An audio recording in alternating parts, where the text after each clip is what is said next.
my dogs feel the vibe. Yo guys, it's JPhelpz. Big up everyone who's listening to and supporting my music. I've had a lot of requests to do an FL Studio tutorial, so today I'm going to go ahead and show you guys how I get my drum sounds, how I put my drums together. And it's gonna be a spicy meatball. Alright, so let's get down to the business here. When I'm doing a dubstep song, drums are usually the first thing I start off with, unless I already have like a melody or a bass line mapped out. But when I'm starting off with drums, I'll look for a kick drum first. And I'm basically just looking for... Oh, by the way, if you don't have the Vengeance Essential drum sound packs right here, I'd highly suggest getting them because they have good samples. A lot of producers use them. And yeah, so get a hold of them. Anyway, I guess it won't matter though because I'm going to put these samples in the description anyway. But yeah. So when I look for a kick drum, basically just looking for something really punchy, but not too much sub, like a good low end, but not too much sub, or else that'll kind of mess up the mix and make it clip. But it's also got to have like a nice high end that'll cut through the mix. So I'll usually just look through till I find a kick drum I like.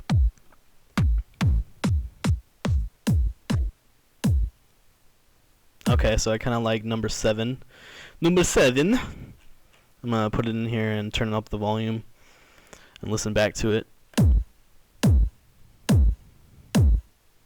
Okay, actually there's a little bit of reverb on it that I don't like, and what you can do to fix this is if you click on the sample, go to instrument, volume, and you turn all these knobs to the left, except the sustain, you turn that all the way to the right.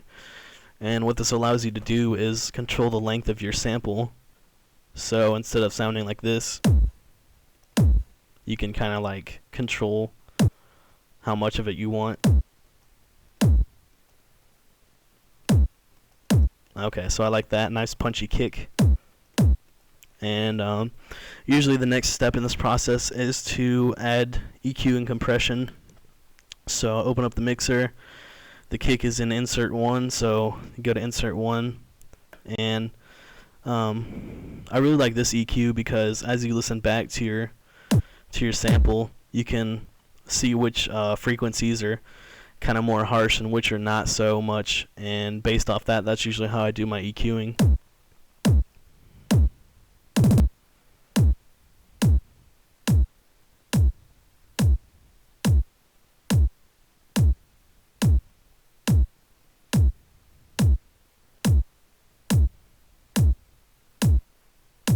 Okay, so basically what I did there is on kick drums around the 200 and 300 hertz area, you're going to get a lot of muddiness and a lot of stuff you just don't want. So I'll usually cut that out, and then I add a little bit of high end to cut through the mix.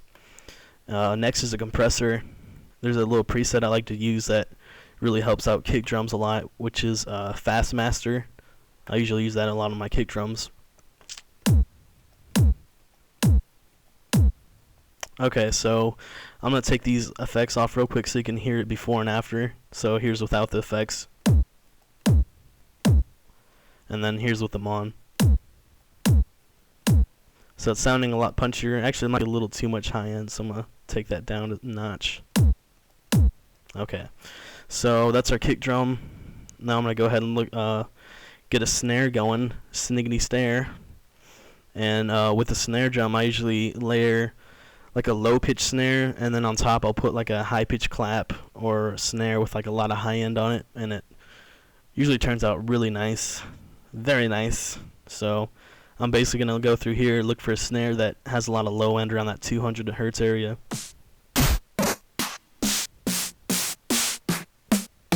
Okay, this is perfect right here. Actually, it might be a little bit too high pitched, but you can always lower the pitch later.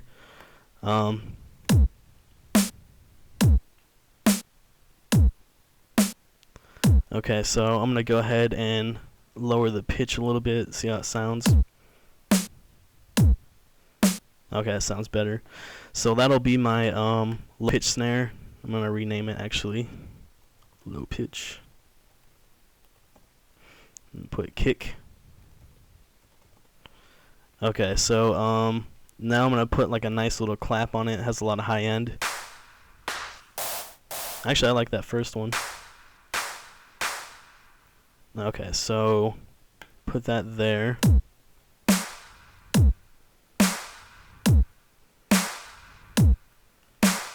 Okay, that's sounding pretty nice. And now what I'm going to do is put those two samples in their own channel, or insert. So I'm putting the low pitch on insert 2 and the clap on insert 3. And I'm just going to listen back to them individually. So I'm listening to this one right now, the low pitch. I'm going to take out some of the sub frequency because you don't need any of that. Actually, I should do that to the kick drum too, although not as much. You don't want to take out a bunch of the sub frequencies on the kick, just a little bit. And since this is going to be our lower pitch snare, we don't need so much high end, so I'm going to take a little bit off that. Not too much though. And actually, it's a pretty good sample, so I don't think I need to do too much more. And then gonna listen back to the clap now.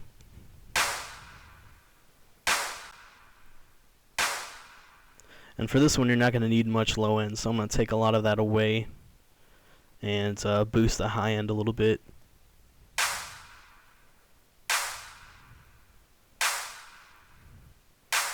And then basically what I do is just kind of put them together until they sound even. Either adjusting the volume or the EQ until they kind of mesh together and have like a nice thick thunk thunk snare sound.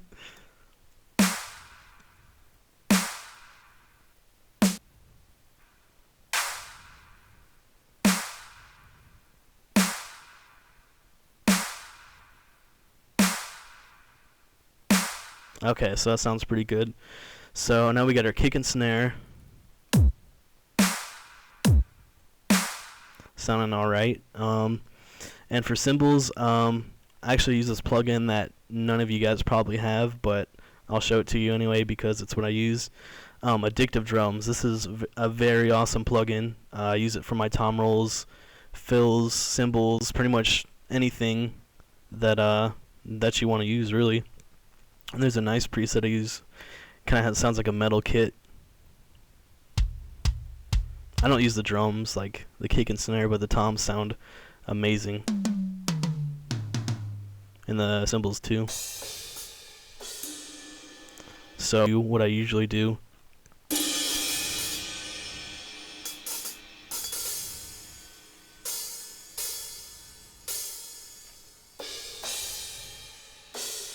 I usually put in like a nice little hi-hat and crash pattern. And add in with the drums.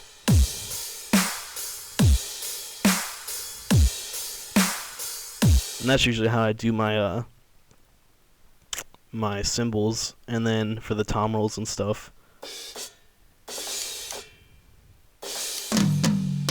There they are.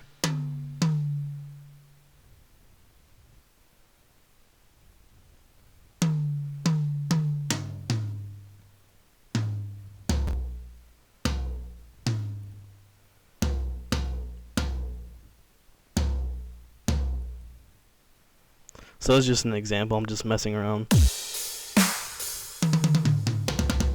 You know, something like that. But anyway, since a lot of you don't have this plugin, I'm just going to not use it for this tutorial.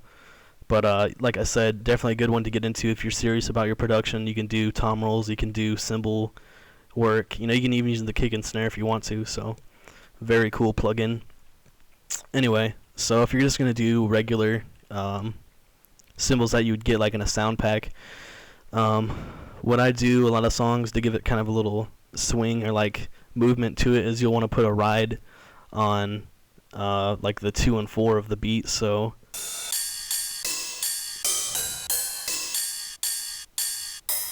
and you don't want to find a ride that's like a short, you know, like a short like wavelength. You want it to be like a longer sample, so it'll, because you're only going to use it on 2 and 4, so it has to fill up those spaces.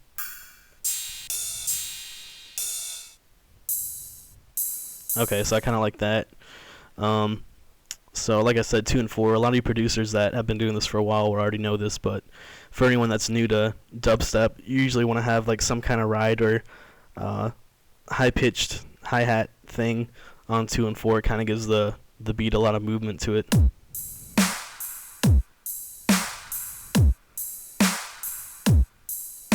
I'm going to go ahead and put this on channel insert 4. Sorry about that, guys. I accidentally pressed F9, which is the hotkey for the mixer, but it's also the hotkey to stop recording on my video recording program. Anyway, all I did is put the ride in insert 4, and I labeled all the inserts so you can kind of see it better. So what you're gonna want to do is solo the ride cymbal and listen to that. And there's actually a little EQ down here that I use a lot when I don't want to go up here and insert one, take up RAM. You can, you know, add highs, add lows, whatever. So I'm gonna go ahead and take out some lows around 500 hertz. And the reason why you do that is because with any instrument that you don't need, you know, the high frequencies or the low frequencies, like a ride cymbal, you don't need any sub bass or anything with that. You want to go ahead and take that out because it's just going to muddy up your mix and make it distort and sound terrible later. So make sure you do that with all your instruments. Like, I'm actually going to check right now to make sure I did that. Yeah, it looks like I got it pretty good. Also with the high end, you don't want to have too much high end or else, you know, it'll sound piercing to your ears and kill everyone. So anyway, let's go ahead and listen back to the mix. Okay, I'm kind of noticing that the kick drum is a little too powerful. I'm gonna go ahead and bring that down.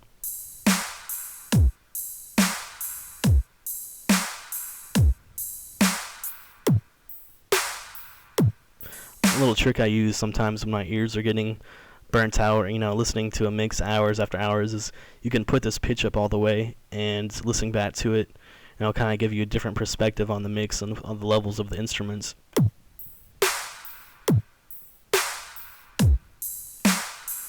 Okay, so that's sounding pretty solid. I think that's all we'll do for now for basic dubs. Actually, we can put some hi-hats in there, I guess.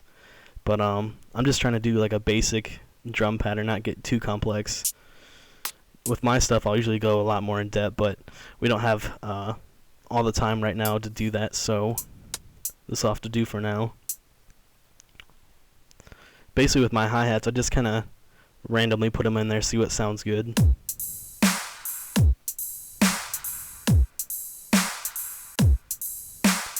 I'm going to go ahead and put this in the ride channel as well because it has the same characteristics. It doesn't need any low end, and it'll fit right in there. So that's sounding pretty cool. I'm going to go ahead and take the pattern, put it in the playlist, and then what you're going to want to do is switch it up, because if it's just the same drum pattern throughout the song, it's going to get boring, obviously. So what I do is go up to pattern, clone, and it'll take the whatever you put in here from the previous pattern into the next one, and I'm putting pattern 2 in here, so it's going pattern 1 2 1 2, and listen back to this now. So what we're gonna do is switch this one up a little bit, change up the beat.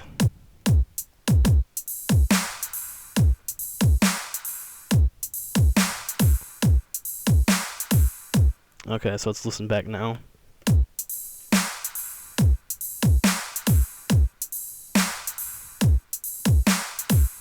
Okay, and what I do usually every 4 measures or 8 measures is I'll have a little drum fill or a vocal effect or something, just kind of make it so it's not so dull, you know, the same thing the whole song. So I know there's a drum pack in here somewhere for fills. Okay, fills, and I'm gonna find a good one.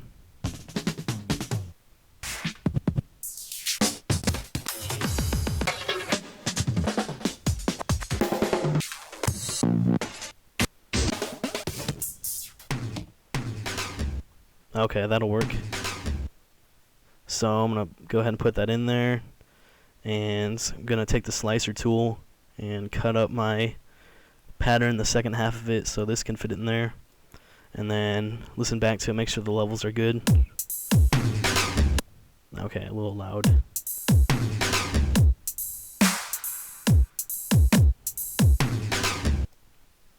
I'm gonna go ahead and throw this in the mixer so I can blend it a little bit better.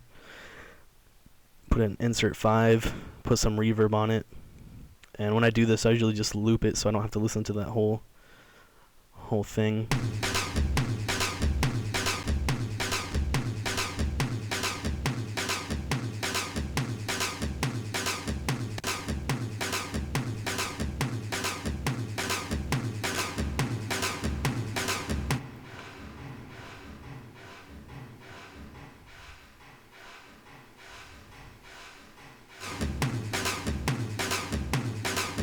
Okay, so it's sounding pretty good now. Let's see if it blends in. Okay, somewhat better than it did before.